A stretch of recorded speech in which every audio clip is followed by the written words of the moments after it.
All right, everyone, welcome back to Automotive Anatomy. Today we have John. John, thank you so much for making time for us for a second time. I definitely appreciate it, man. Anytime. What do you drive? I drive a 94 Honda Civic EJ1 and Camellia Red Pearl.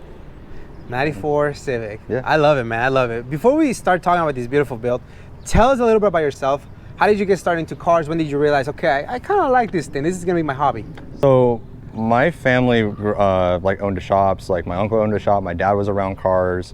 My uncle was around cars. My cousins were around it. I grew up with me on my dad's lap driving his El Camino. Okay. So it's kind of got ingrained into me. It's been in the family. It's been in the family, yeah. Gotcha. So it's been in the family, and yeah, like that's pretty much. And then getting racing games like Need for Speed Underground and Underground 2 on the PlayStation, you know, and my and then Fast and Furious came out, and I just so got it sounds like it was American Muscle with your dad and your uncle, right? Yeah. Okay, so they've always liked American Muscle. Was Yes. that the direction that you were gonna get a first, big body car, or what happened?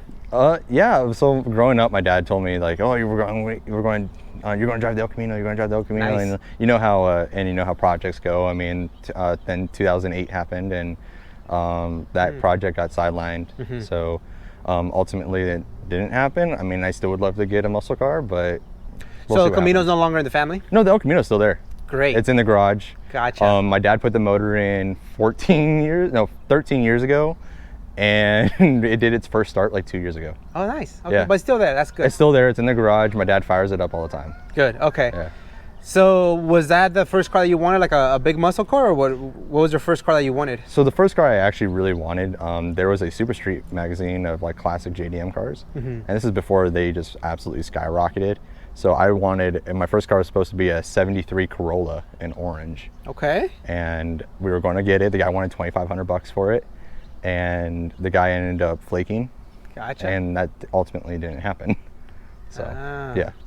So you wanted an old school Corolla? I still want, yeah. You still want to? I still want either an old school Corolla or a Celica.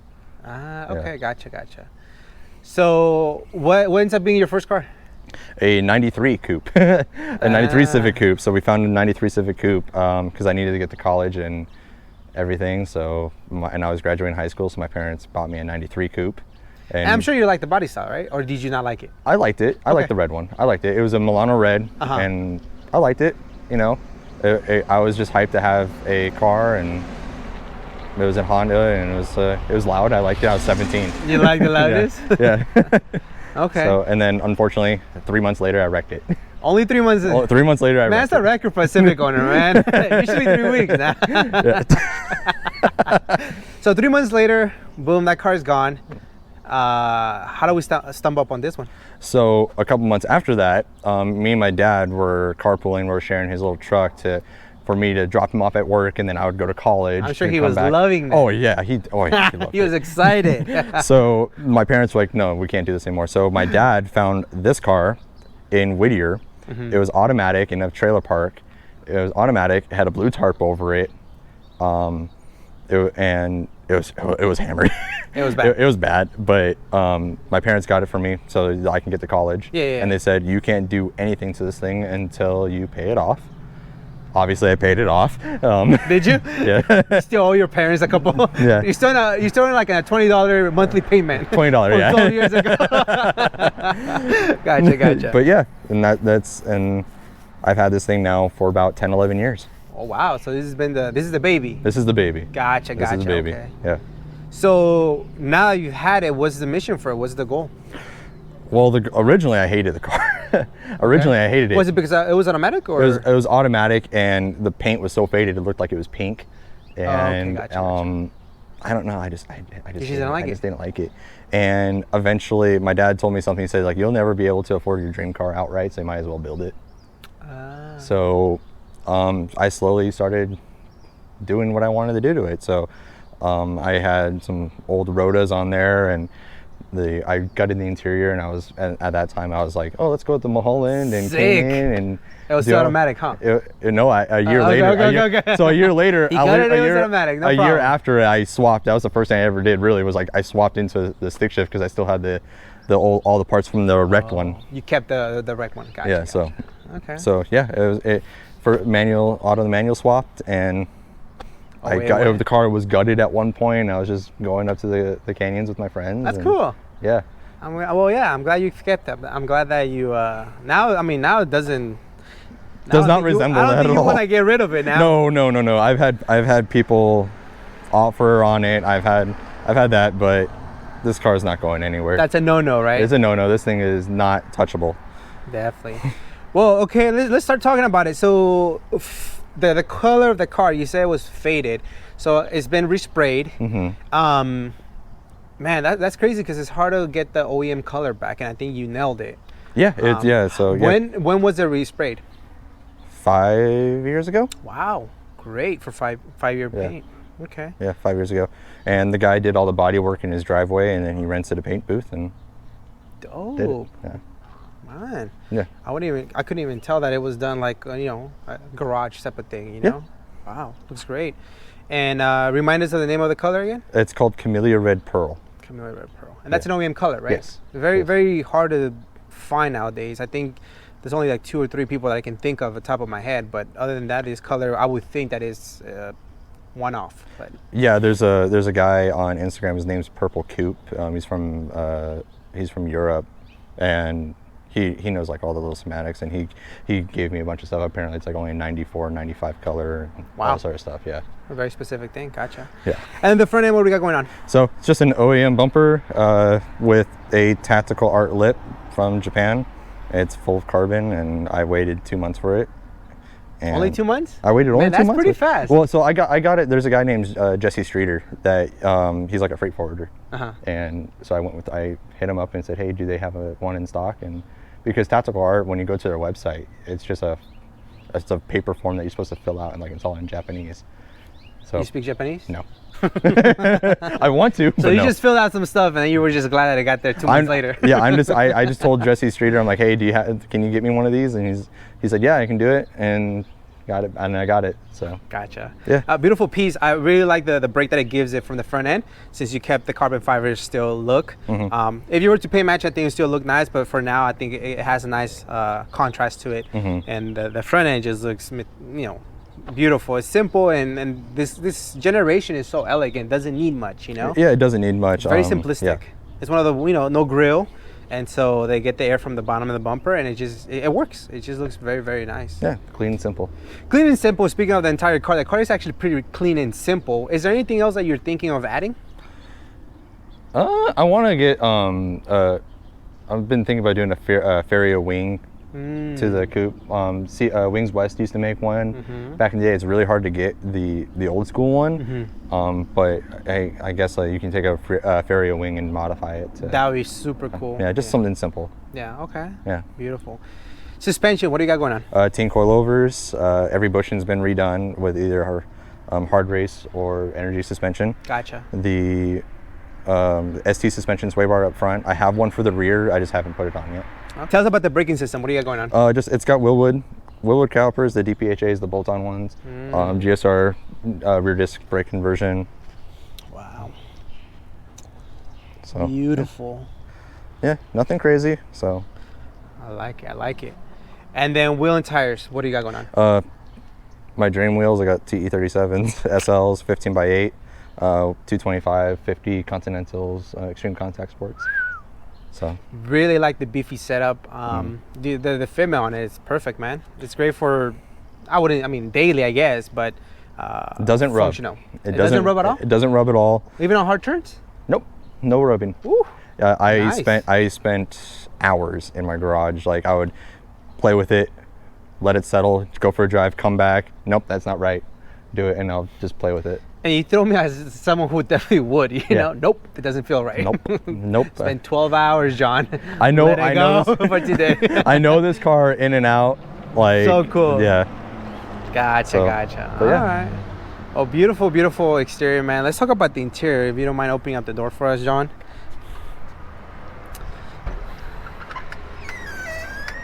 You can go to my right. There you go. There you go. Alrighty, man. What do we have going on? So recently I did a full black interior swap to the car. I actually just got done before I came out here. So this guy's not kidding. Probably went to sleep at 2 in the morning. Now he's here.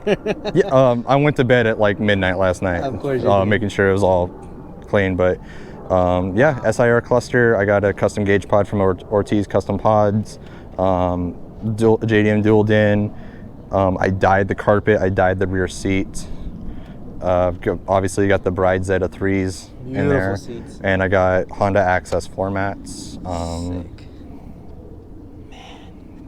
Wow. A couple little things here and there.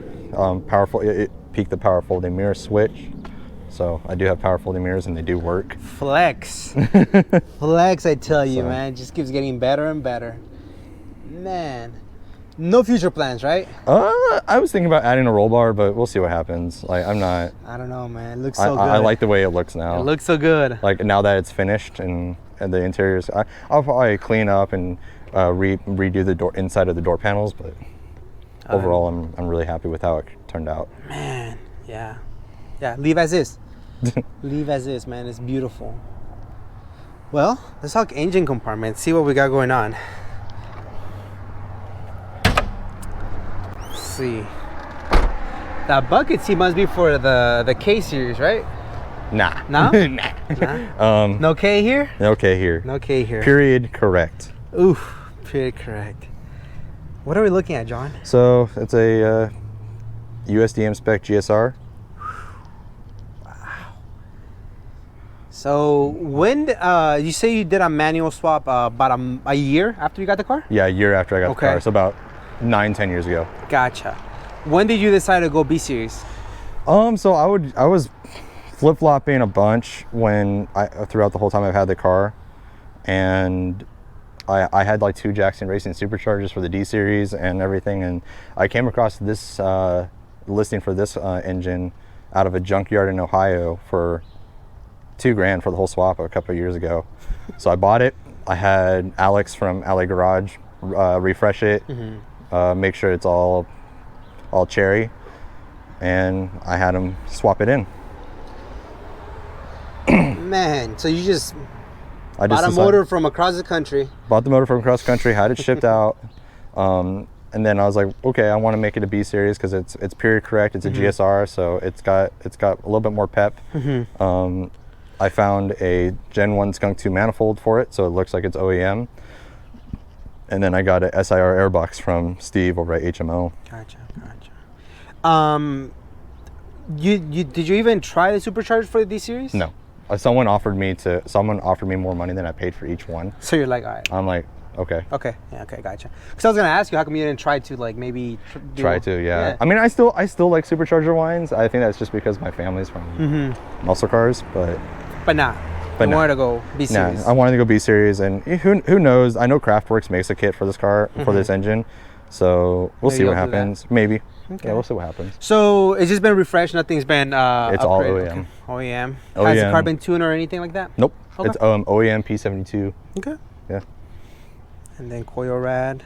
Yeah. Transmission stock. Stock GSR. GSR as well. Yeah. Well, I mean, if it's healthy and it's running. It's healthy. It's running. I wouldn't hesitate to drive this thing anywhere. If it ain't broke, don't fix it. Don't mind all the coolant everywhere though. That's because recently your heater hose and all these other stuff you were messing with, right? Yeah, the whole reason why I did the black interior swap is because my heater core took a dump on me like a week after we met last time. So that was like sufficient for you to say, let me just replace the whole interior. Yeah, I mean, if I have to pull the dash out, screw it, I'm doing it. Like, I've been collecting all the parts. Gotcha. Well, I hope you don't get a flat tire because I may make you go okay. Somehow in your head, that's going to make sense. Something in my mind would be like, oh, this is bugging me. This makes sense. I'm going to take the tire. Might as well take the motor. I want to rip it all out. Like that's sometimes how my brain works. That's great, man. Well, I absolutely love it. Keep as is. The interior, the outside, the engine compartment. This car is bananas. I think that in 20 years, if this car is still around, which we hope it is, it's going to turn more heads than some of the whatever newer cars that are around. Yeah. Kind of like it's doing now. It's kind of funny. The last couple of years, like when I got the car painted about 4 or 5 years ago, it didn't turn as many heads. But for some reason, I parked the car for about 2 years during COVID because I got into Subarus, and then they started doing Subaru things. And vaping and No, just blowing check up. engine lights. Oh, Just okay. blowing up. Yeah. White smoke out of the car. White right? white smoke, like coming out of the hood all of a sudden. Rod knock all of a sudden, and just I'm like, Bad okay. MPGs. Yeah, I know what you're talking about. Oh, yeah. Been there. So I brought the car. Buddy of mine, Josh, and my wife decided to bombard me saying, "Let's take it to a Honda meet. Take it to a Honda meet." So the car hasn't been started in 6 months. So I ended up taking it to the car meet, and at this point the engine was over at Alex's shop. Went to the old school Honda meet. Went back home. I called up Alex and when can you put the motor in? Nice. So, and then it's been like a downward spiral since then. See, that's the reason why we do those old school meet walkthroughs. I go and I talk and I mumble for a reason. It's motivating other people, and all of you that come out to the meets, it's motivating. Now you're doing the same thing because you took it to the old school, the Japanese classic car show like 2 years ago in Anaheim. 2 years ago in Anaheim. That's where I saw it. Yeah. That's where I saw it again. RPF ones, I think you had. Yeah, I had RPF ones. I had an old school Wings West lip on it. Yeah. And I saw, I was like, man, this car is nice, you know. So now you're doing it for somebody else. Yeah. Crazy, huh? It's crazy. I mean, I get messages sometimes, and it's kind of a weird feeling, but it's being humbling. popular? Nah, not being popular. Just getting the message like, hey man, I use your car as a motivation because it's funny because I meet people. I've now met people who motivated me. Yeah. So it's kind of weird being on that other side. Yeah, of course. But that's what happens when you build something super cool like this. You know? That's what it is. Yeah. No, thank you for sharing your story. Thank you for course. sharing your build, man. This is super awesome. Yeah. And the Tane suspension, is this the one that you have dampening? Yep. Adjustability? Yep. So I have it set like right in the middle. Perfect, yeah. Right in the middle, except for the rear. The rear is like a little bit more stiffer. Mostly because I realized like the rear end was like kind of like feeling a little floaty. Yep. I've had this car for so long that like I know. You know, yeah. I can feel it, and it's a little rattle in my hitch. Exhaust tone is very nice. I mean, my friends give me crap. He's like, oh, you need to get a proper exhaust. I'm like, I like my exhaust. Why? It's not loud enough or what? Because it's not like a proper catback that you can buy. Like, keep in mind, like my friends, like they have newer cars, and there's not a lot of good options. I mean, there's the Apexi, there's the, I don't know, there's like old school brands that I've made up, but you can't really find new ones anymore. Yeah. This is fine. I like it. It's 2.5 inch piping. Turn right here. You can go straight. I'll go straight. Yeah, this is fine. I mean, it's not it's not droney. It's at least we're not going in the freeway. Yeah, it drones a little bit on the freeway. I'm not bit? gonna lie. Yeah. Okay. Where's your RPM at? 2,000, 3,000? 35. 3,500? If I'm doing like on the freeway, yeah. It's like, Gotcha. But yeah. So yeah, we can make a left here. You can go in this lane. Oh, this one here. Yeah, and then you'll make a left on the light. I have to make a left at the light. Yeah. Or I think the street's right here, right? Or go to No, you go to that light. And then we park and we put your front plate. Because I forgot we didn't put it up. Yep. You can go into this lane. Oh shit. Yeah, that's the way I saw the cop. I saw the cop. I know, Oh boy. That's what reminded me. I was like, of course. Hey John, thank you so much, man. For those that don't know, we actually met up. He drove about an hour and 45 minutes the first time around. My mic, for whatever reason, wasn't working. And yeah, I screwed up, and now we met again. So thank you. And you still drove like 45 minutes. I thought it was closer to your house, but thank you so much, man. I appreciate it. It's all good. Thank you for the time, and thank you for sharing your story. Any shout outs? Obviously my family, my wife, like always supporting me and dealing with me being out in the garage up until sometimes 1 a.m. You know, and Alex over at Alley Garage for rebuilding the engine and taking care of me there. Just my friends like Josh and Ed and Gary and everybody who, even though they give me shit for stuff sometimes, they do motivate me, you know. And yeah, my family, everybody. There's a couple of people like on the line, like Purple Coupe, who've given me information. Yeah, just the whole community has really been fantastic. That's awesome, man. Thank you for like reaching out to me about this and everything. I'm a shy person, so I don't I don't reach out to people that often. No, and I understand and I appreciate that. You know, it's definitely a challenge putting yourself out there just to show your story and your build. So we appreciate you for making the time for us and to motivate a lot of us. You know, whether it's a Civic or a Core or a GTI out there, right? Yeah. So. Who drives those cars? Don't tell my wife. The idea is that we're motivating each other to build a car like that. Yeah. You know? And so that's the idea. This doesn't happen overnight. 10 years. Yeah. This is like an accumulation of like 10, 11 years. And that's awesome because things change, life change, job changes. You gotta be patient, and I think that this is the ultimate goal, to have a car like this for such a long time. And it's a 90s car in 2022, and hopefully this video is still up in 2052, and we're still gonna be drooling over these cars instead of the electric cars. I don't plan on getting rid of this car at any point in life, so love it. There you go. So we'll see what happens. We'll see where it goes. Project cars are never finished. Never, ever. Well, thank you so much, John. I appreciate your time, man. Of course. And, yeah, keep driving it, man. That's all we can ask. Oh, always, man. Okay. Yeah. So, Man. Okay. Freaking out core, guys. God, so embarrassing. But yeah. God, yeah. So that's what it's got. God, it keeps getting worse. Freaking out core, guys. It was a Civic. Let the record show it was a Civic. Nah. No. But yeah, it's so automatic too. Probably gutted. All right. man.